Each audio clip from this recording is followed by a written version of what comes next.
Hi everybody, this is Mitchell from Bullmax Pro Shop at Blackhawk Lanes. Today we got a very special video. We're going to be looking at the Absolute. I was able to drill one up and throw a couple games with it to see how it performs.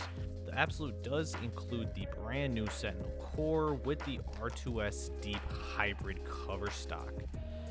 Kind of hearing a little bit about the ball before I was able to throw it was that the cover is pretty clean.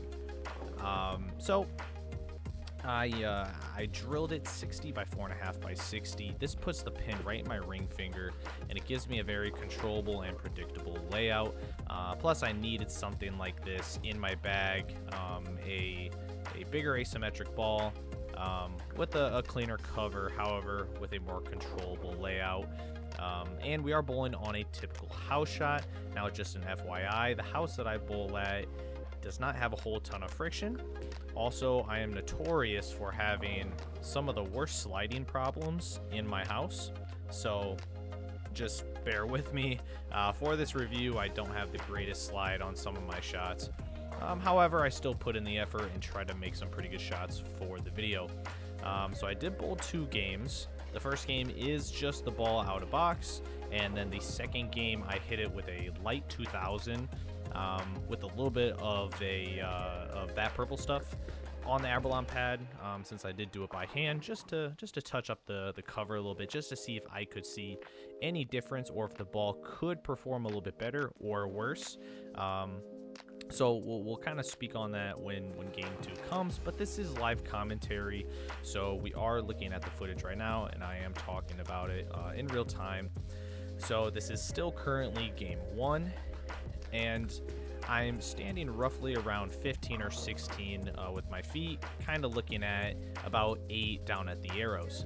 I had to force myself right. The cover was very clean. However, with the layout that I had on the ball, it did give me that predictability and that controllability.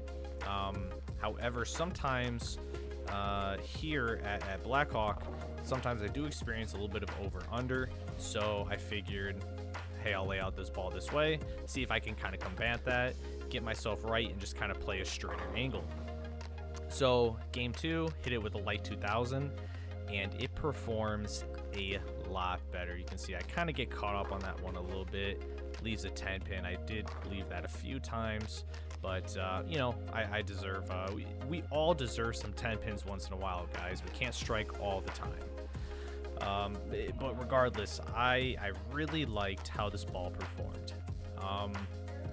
Again, I was a little bit afraid that the ball would be a little too clean, and kind of hearing about that Sentinel core, I was really expecting a little bit more of an angular type of motion out of the ball. Now, if I were to drill this ball pin up and actually drill it to have my valve angle be a little bit sharper, you know, a lower valve angle to have it be sharper and respond quicker off the spot, there's no doubt that I would be able to open up my angles a little bit. Now, I think this ball is going to work great for me when I do bowl on a little bit less volume, a little bit more higher friction lanes, or maybe even shorter to medium oil patterns. Again, this is on typical house shot, but I do bowl a lot of sport shot. So that's the reason why I did drill this ball 64.5 by 60. This isn't my typical normal layout. Typically for asymmetrics, I go about 45 by 4 by 35. That's usually my typical layout for asymmetrical equipment. But I wanted to see how this ball would perform with a more controllable and predictable layout. And I'll tell you, I'm very, very impressed. That surface change did help it a lot, and I did end up shooting, I believe, 233 this game.